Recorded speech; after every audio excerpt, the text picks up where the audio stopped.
Are you ready to turn heads? Luxury isn't just worn, it's experienced. Introducing a Layla Cara style and new up-and-coming designer collection where exclusive shoes and bags for men and women meets your feet. How about you take a handbag and wear it in style, where each piece is personally designed by Layla Carroll herself and handcrafted from the finest material in Italy. Leather, smooth like butter, bold, timeless, distinctly you.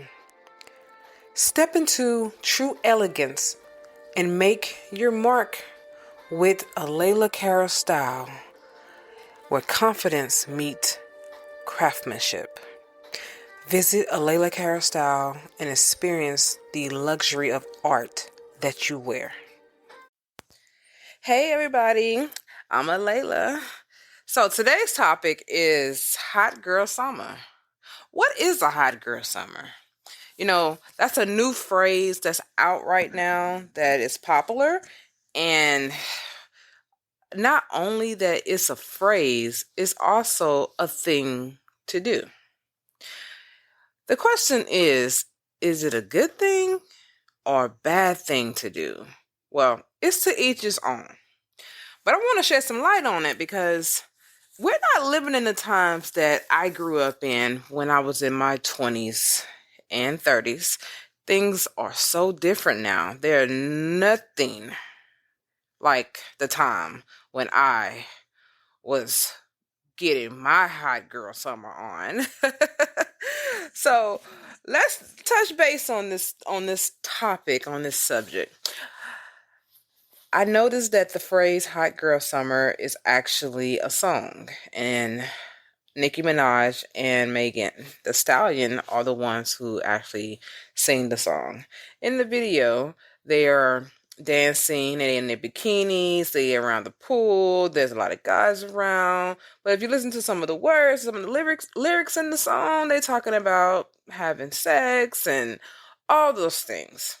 Well, I'm going to tell you right now, in this message, I'm going to keep it raw. I'm going to keep it blunt. I'm going to get straight to the point.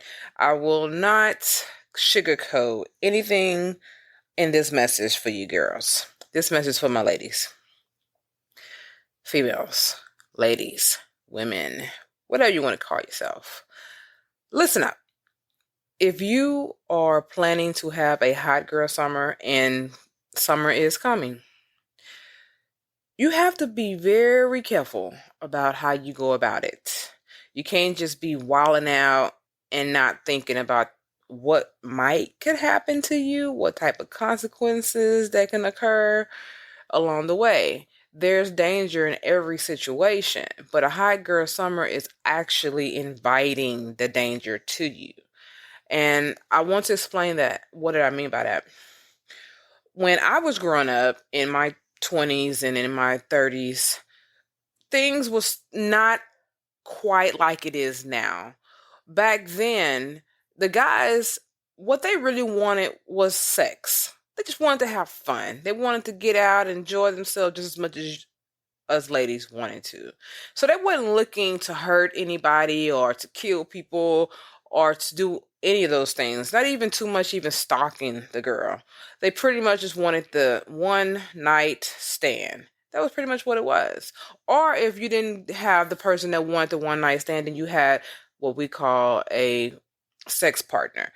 Not friends with benefits, just a sex partner. Someone you would call up and say, hey, what you doing tonight? Well, can I come over? Or do you want to come over? And then they show up. And then you do your thing, and then they go ahead and go home, and they go on about their business until next time. That's exactly what it was. But these days are so different now.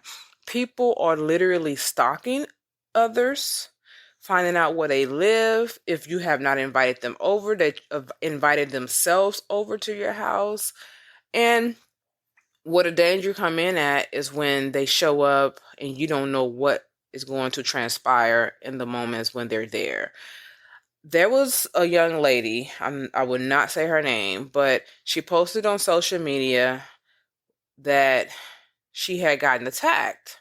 She invited this man over to her house, and she said he jumped on her, beat her senseless pretty much until she passed out.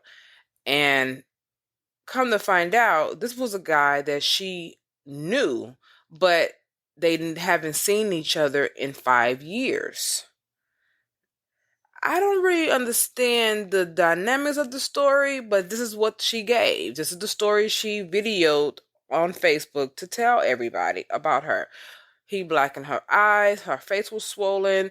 Um, it just, matter of fact, she even said that she had to get some corrective surgery on her face because he broke her jaw, all kinds of things. And what I'm trying to tell you is, nowadays people are in a different mindset. They have different mentality when it comes down to having a good time.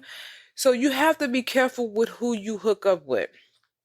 You can't just put yourself out there and say, oh, I'm going to have a hot girl summer. I'm just going to be buck wild. I'm just going to have a good time. No strings attached. And then all of a sudden you invite the wrong man over to your house, or you go over to his house and then you find yourself in a terrible situation and you have no idea how to get out of it. And you pray that you live through it. That's a situation that I am talking to you about on this message. I want you to use your mind, use your head, use your senses. If you don't have any senses, it's time to get some. Because don't let your morals deplete just because you want to have fun. You can still have fun and have a good time, but you can be safe while you're doing it. Now, let's touch base on a little bit more. Let's get a little deeper in this conversation.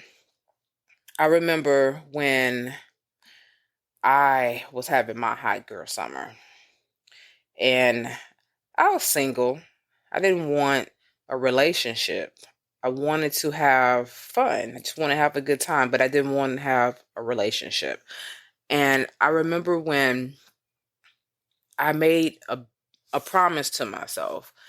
I said, you know what? I'm going to go this whole entire year and I'm not going to get in a relationship with anybody, but I'm going to go out. I will go on some dates, but I won't put myself in a situation where this person is trying to make me be their girlfriend or something like that.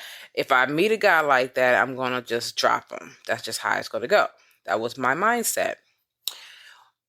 That particular year was very interesting because not only did I keep my promise to myself for that year, it also went into the next year after that. So for 2 years, I was actually single in that particular year. In those particular time, I dated, I met different guys, but we went on dates.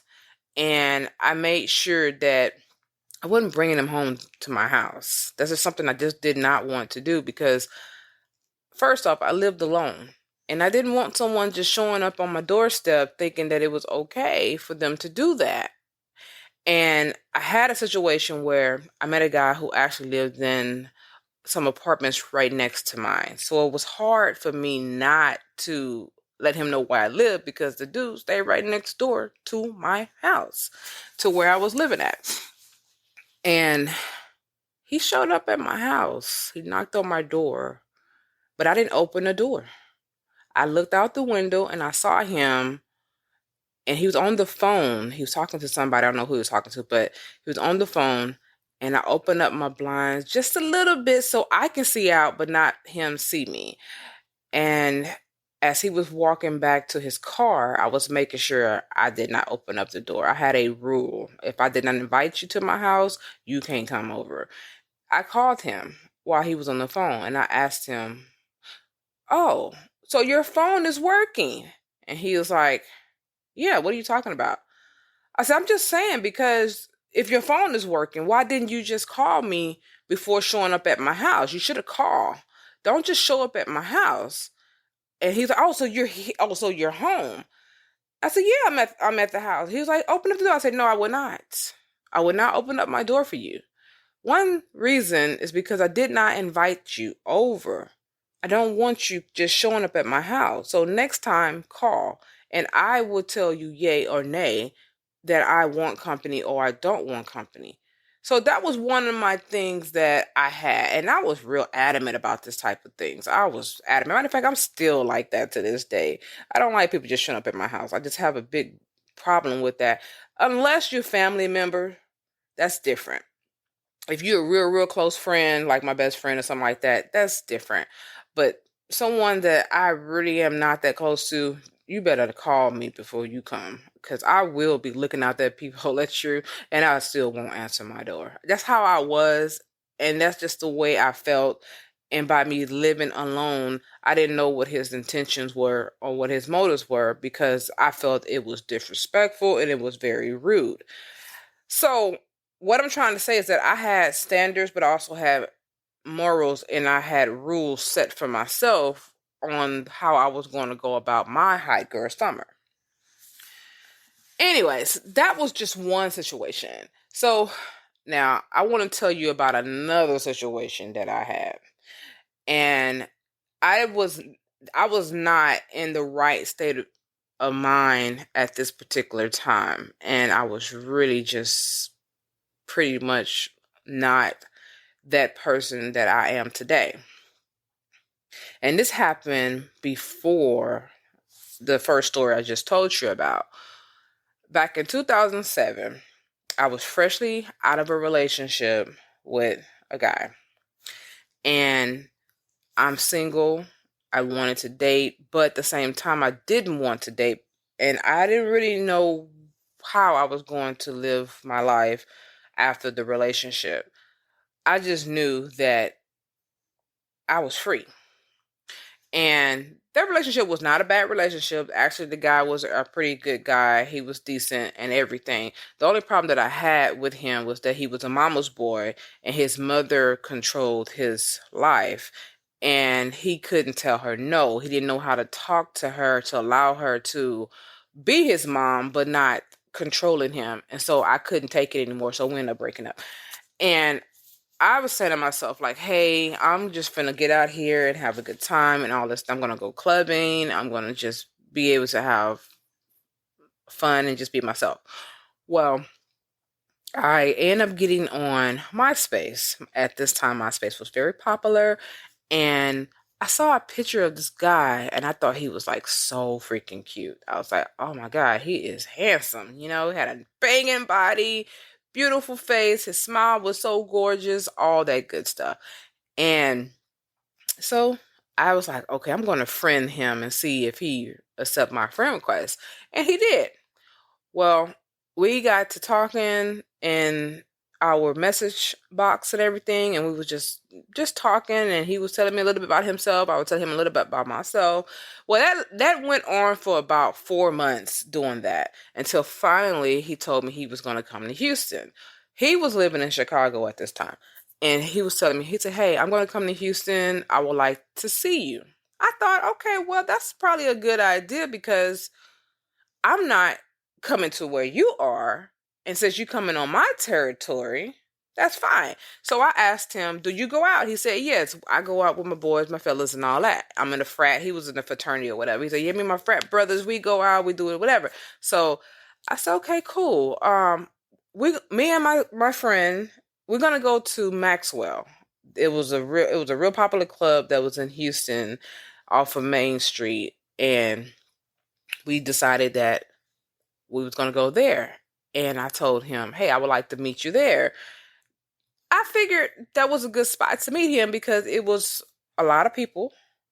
And hey, we can really see what you're really about, because people show you who they really are when they get liquor in their system. You get to see if they're a clown, or you get to see if they're aggressive, or you get to see if they're a flirt, or you get to see whatever type of person they are. So I was thinking, like, okay, that'd be great. Well, he agreed, and he's like, yeah, I'll be there. And once he made it into town, I didn't hear from him. And I was like, okay, well, he ain't picking up his phone because we had exchanged phone numbers. And so he's not picking up his phone. So I don't know if I'm going to see him or not. So I'm not even going to worry about it. I'm just going to let it be.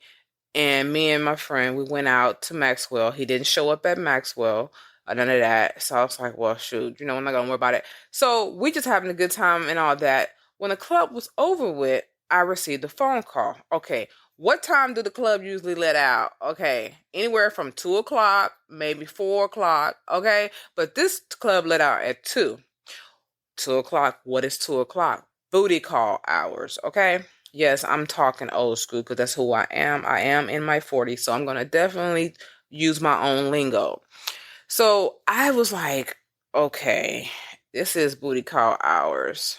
But I really wanted to see him. So I was like, you know what? I ain't going to even worry about it. I'm full. I'm drinking. I'm having a good time. Hey, I probably won't see this dude no more after this anyway. So I ain't even going to worry about that. So this is what a mistake came in at on my part.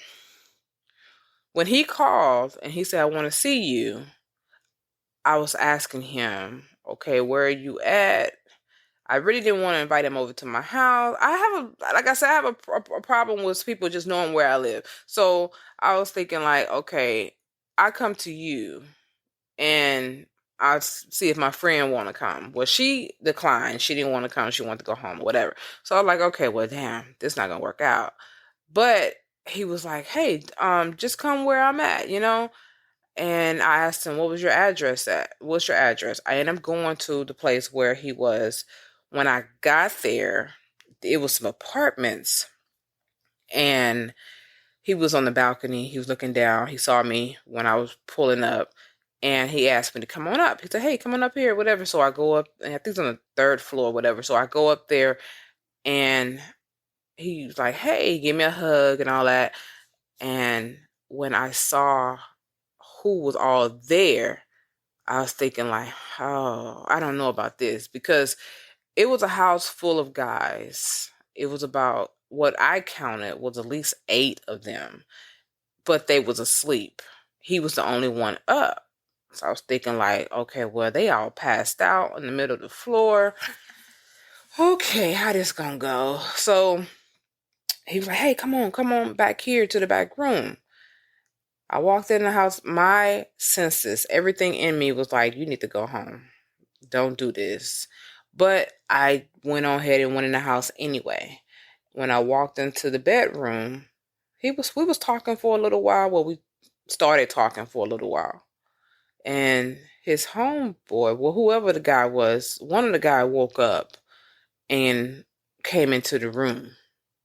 And he saw me and he was like, oh, man, is she for us? And I was like, oh, hell no. I stood up because I was sitting down. So I stood up to my feet and I said, you know what? This not going to work. This not going to work for me. I don't do this. And he was like, nah. The guy was like, nah, yeah. He came up on me. He started touching me. And I was like, oh, no, don't touch me. This is not what we're going to do here. And he was like, yeah. He said, I should go wake up the other fellas. Like, no. So what I did was, this is how I know God was with me. We'll be back after a quick break. If you haven't already, check out my luxury shoe and bag collection, a Layla Cara style. Each piece is personally designed by me and handcrafted from genuine Italian leather. Whether you're dressing up or keeping it casual, these pieces were made to help you walk with confidence. Because real style starts from how you feel. Go to alaylacarolstyle.com and experience these bold, timeless, and completely all you. Check it out. You might find something you like. I turned to the guy. I'm going to go ahead and say his name. His name was Corey. I turned to Corey And I told him, I said, I'm not like that. I'm not that girl. I don't know how y'all get down or whatever, but I'm not that girl. And I told Corey, I said, Corey, I know enough about you. Are you sure you want to do this? And he was like, he looked at his homeboy. He said, look, she ain't like that. She ain't like that, dude. She ain't like that. Let's leave. Let's not do that. Let's not do this. And then old dude was like, okay, then. All right, all right, all right. And he walked out the room. I was like, okay, it's time for me to go. This ain't gonna work out. So, anyways, to make a long story short, after I left and I went home and I thought about it, and I thought about the scenario of how that could have went for me. It could have went really bad. I mean, it could have really went really bad.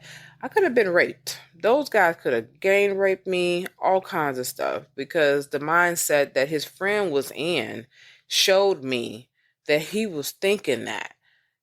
And to for me to be the only woman there, that was a big problem. That was a big no-no. And I thought about how terrible that situation could have been. So the next day when I got to work, which was that following Monday, when I got to work, I I told a friend of mine who was a guy. I told him exactly what happened, and the words that came out of his mouth confirmed what I was already feeling. He said, "Don't ever do that again. Don't ever do that again." That situation, they could have raped you, girl. Don't you even realize what could have happened to you?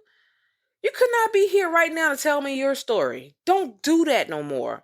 And I felt so stupid. I felt dumb. I felt like, man, I messed up. And I knew then that I had to make some changes. And before my friend left to go back and finish doing his job, he told me, he said, you need to get on your knees and pray and thank God for saving your life, because that's exactly what happened. He saved you. Well, what I want to let you girls know is that you could be put in a situation unaware of what you're walking into. But then when you get to the situation, you're going to have all type of feelings that's going to come through you. And you're going to have feelings of red flags that's saying you need to turn around, go back, don't do this, don't do that. Something is about to go down. And the thing is that don't ignore that. Don't ignore that feeling. That is there for a reason. See, the world call it intuition, but the scriptures call it discernment. And you would discern exactly what you're facing. And when you feel that feeling, when you get that in your gut, you need to go with it. Do exactly what it's telling you to do. If it says to leave, then leave. If it says to go somewhere, go. If it says to shut up, don't say nothing. Shut up, don't say nothing. If it says to speak up, say what you need to say, then speak up and say what you need to say. Whatever the instructions are, do that. Do not ignore it, because it can go really bad. Really bad. And I'm trying to help you girls, because I have seen so many different women with in situations where they could have avoided it, but they didn't. One thing for certain, substance. When you're taking anything that is going to alter your natural state of being, you really need to be around people you can trust. Don't be alone around people that you don't know. Be around someone who can protect you and help you. Because if you find yourself in a situation where you don't know what happened the next day when you wake up, you might not need to take whatever it is that you took, whether it's alcohol or some pills or you smoke something, whatever. You really need to find yourself in a situation where you are able to control your behavior. I also remember another story that happened to me.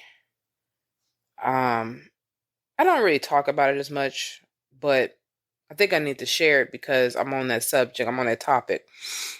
These date rape drugs, these drugs that people put drugs in your drinks.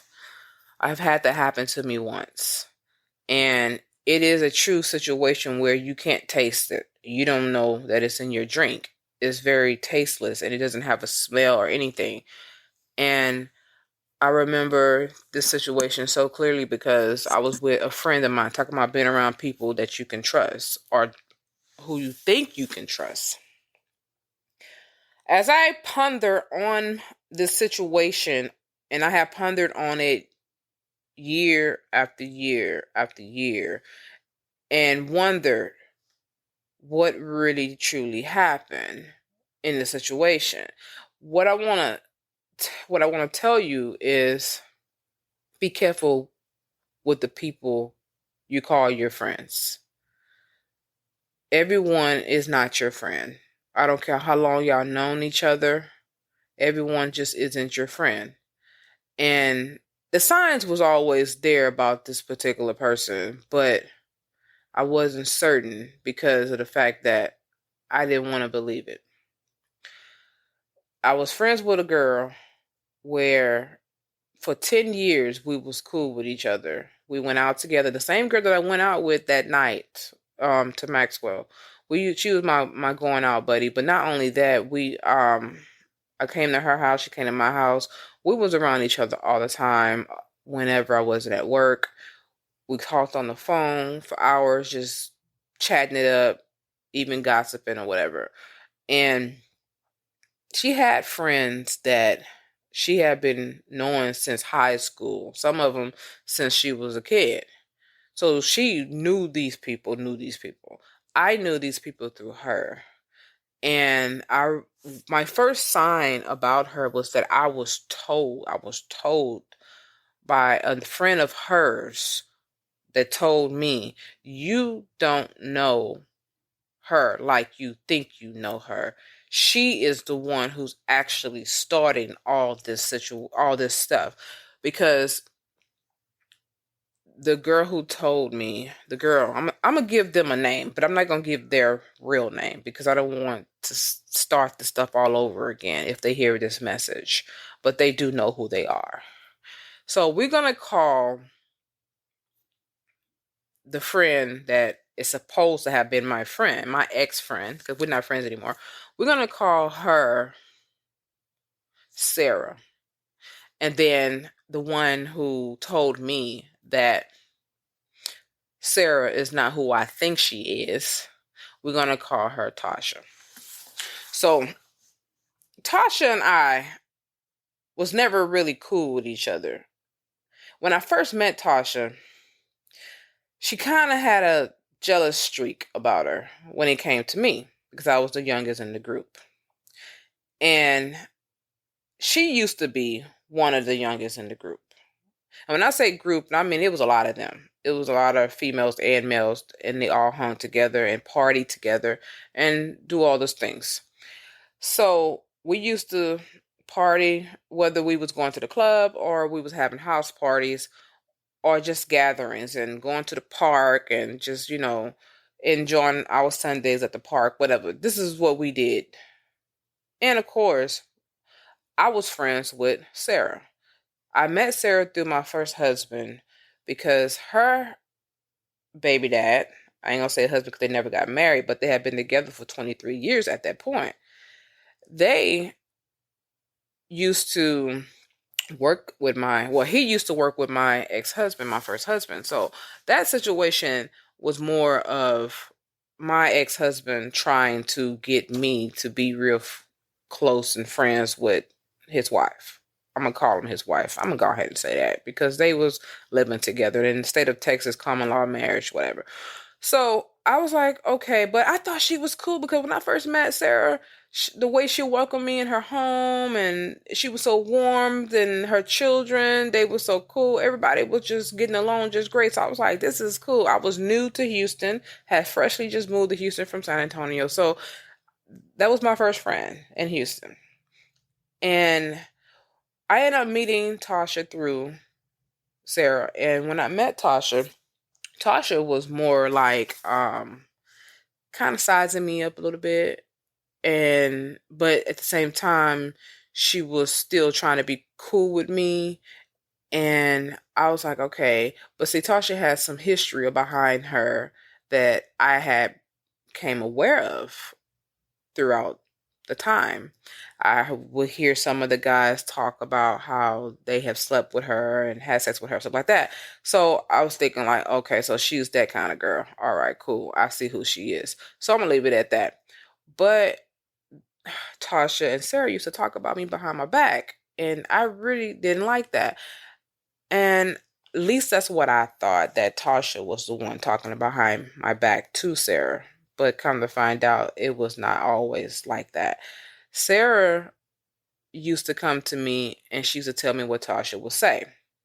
And I used to ignore it like it wasn't a big deal. Like, it ain't a big deal. I don't care. I know what kind of girl she is. So that's to be expected.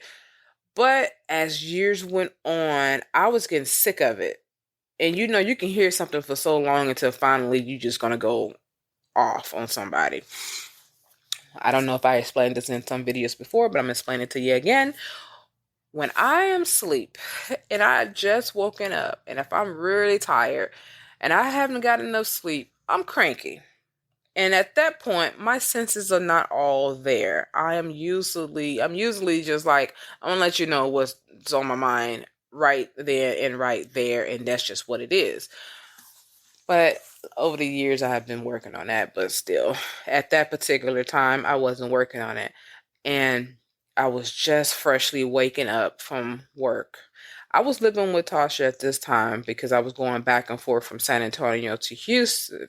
I was back and forth. I was working at a correction facility, maximum security prison for, you know, all male.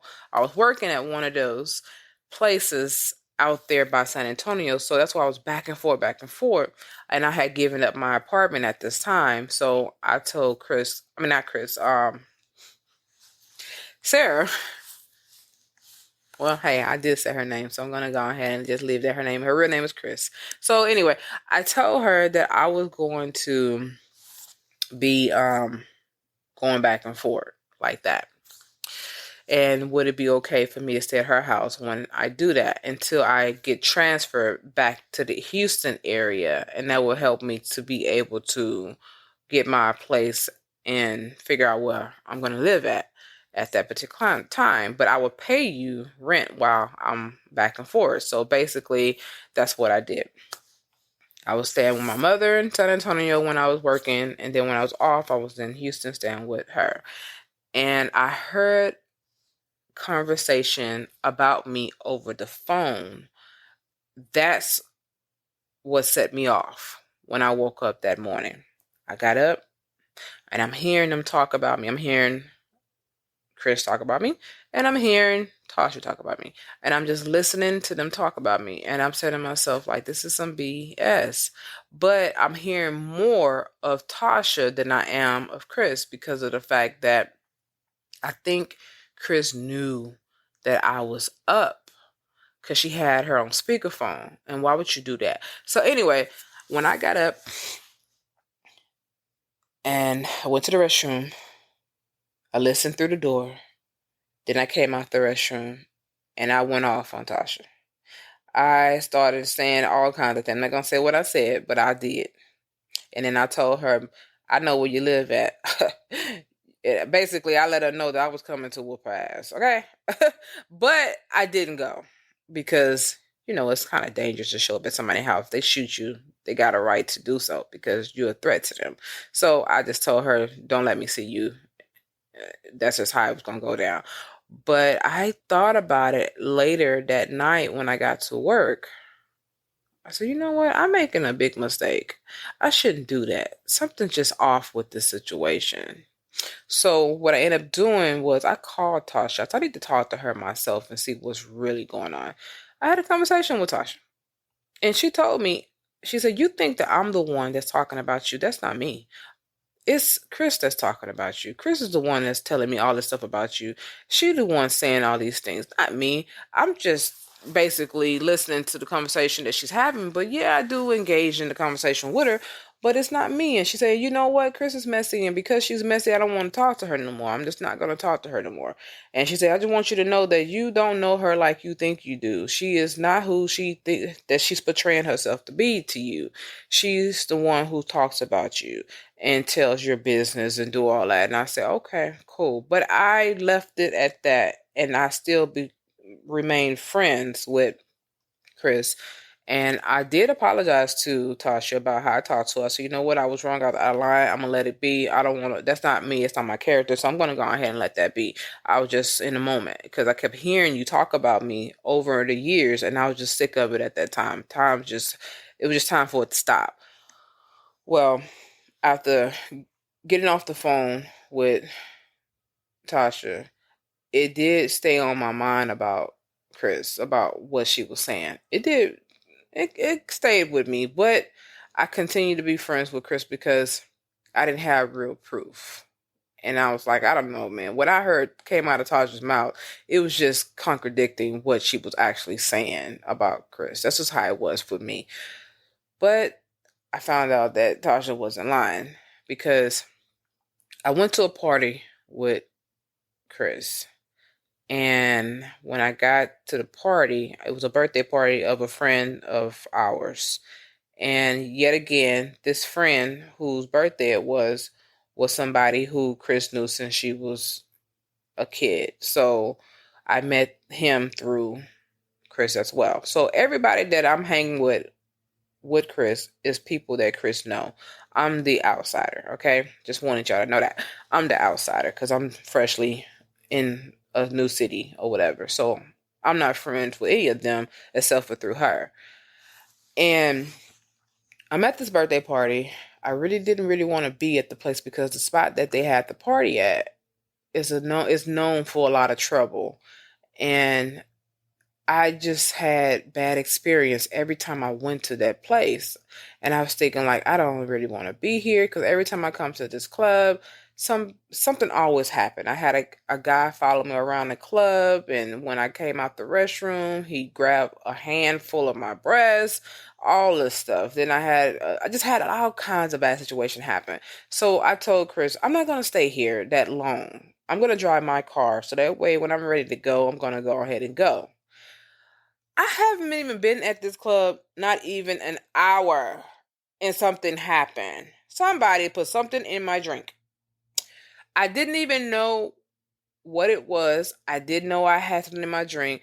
And how I know that something was in my drink because I have certain drinks that I drink when I go out, and I have certain drinks that I drink when I'm at home. When I'm at home, I drink wine because wine don't get me drunk. It just makes me mellow and chill. And when I go out, I have my cocktails, whatever, and I get a little tipsy, whatever.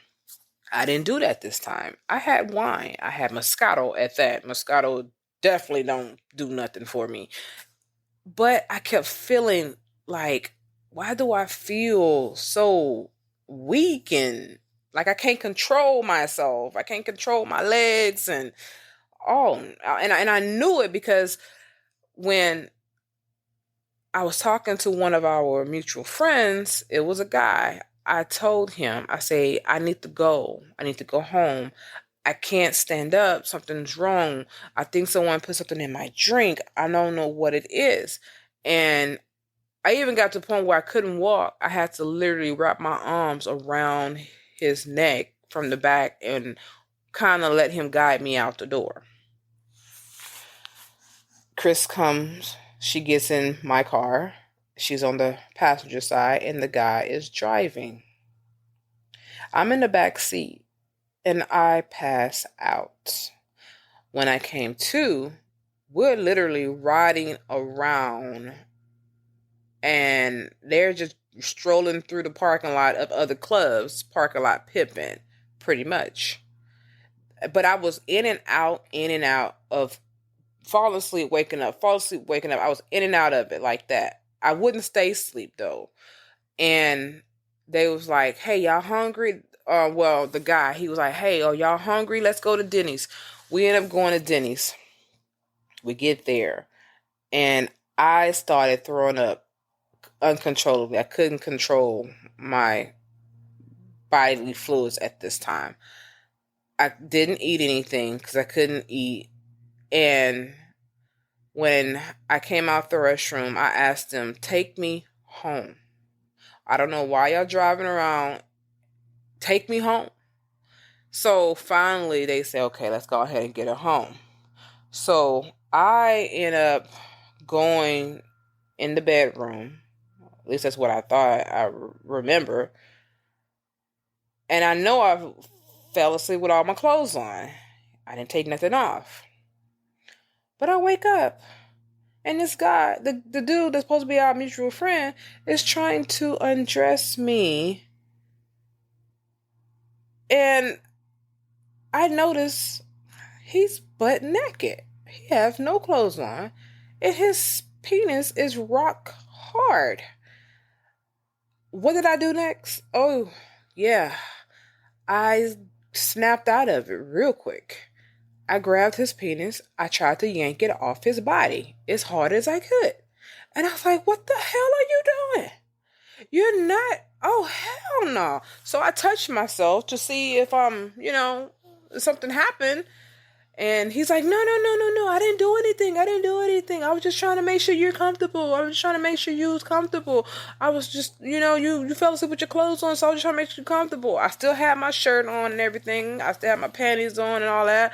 But I know he took off my bottoms. And I'm thinking like, this dude is trying to get some. Oh, hell no. So, yeah, I flipped out. And then I realized that it was just me and him at the house. Chris had left. She had left us there. And when she came back, she was acting like she didn't know what happened. Like she was just in a shock. Like, what? What happened? Are you serious? All this stuff. And I'm like, girl, you know your friend. You know this dude had been chasing me since he met me. It's 10 years later, and I still haven't gave this dude a chance. And yet, this is how he go. This is how he gonna try to get it. He goes through this extreme. So, I don't know who put what in my drink, who did it. All I know is someone put something in my drink, and he was the one driving my car and drove around the parking lot, going to Denny's, doing all these things. And then she left us there at the house by ourselves. And she knew that I wasn't feeling well. She knew that someone put something in my drink because I said it, and you leave this man in the house with me. So I'm wondering, was this a setup? Was I set up? So that's when our friendship started going downhill at that point. And when I say all these things, I'm saying this because you have to be careful who you call your friends. And when you get a warning sign, you're going to get that warning sign. Don't ignore it. Listen to it and realize that your friends who you call your friends are just not your friends. Everybody is not your friend. So you're going to go out here and you're going to have this hot girl summer. Please be careful who you choose to be with. Be careful with who you choose to have watching your back. Because some of these people who you call your friends, they're not going to be watching your back. They're going to actually probably put you in the fire. Or they're going to let you burn, knowing that you're on fire. You have to understand that we're living in a different time. We're not in the same time back when. And even during that time back when, it was still dangerous back then too. But it's even more dangerous now because people mindset are not the same. People don't care. They don't have a heart of caring or loving you the way a friend really truly do love you. Friendship should love you like a sister, okay? They should love you like you are their sister. And if they don't love you that way, you should be able to see it through their behavior and then how they are when you talk with them. Listen, just listen. All you gotta do is just listen. Listen to the things that they're not saying, and then also listen to how they say things. And it should help you. If it was me, I would probably tell you don't have a hot girl summer. Just have a good summer. But you're grown. You're going to do what you want to do. So if you're going to have this hot girl summer, just know that it's going to come with a price. All right, I'm Layla. I'm signing out. And you can follow me on Instagram at Layla Carol or Layla the Queen, one of them. But you could also find me on Facebook at Layla the Queen. You can follow me on Twitter at Layla the Queen. And look me up. Check me out on my website. That's queendomshiplife.org. Once again, queendomshiplife.org. And let me know. Just talk to me. You can hit me up in the inbox or whatever. Just talk to me. Let me know how things are and what you think about the messages and the shows that I'll give you. And maybe I can improve on some things, or everybody can improve on some things. So let me know some areas where I can improve at, and I'll work on those things. And thank you. Signing out. Good night or good day. Have a great day, okay? Are you feeling overwhelmed and exhausted by stress?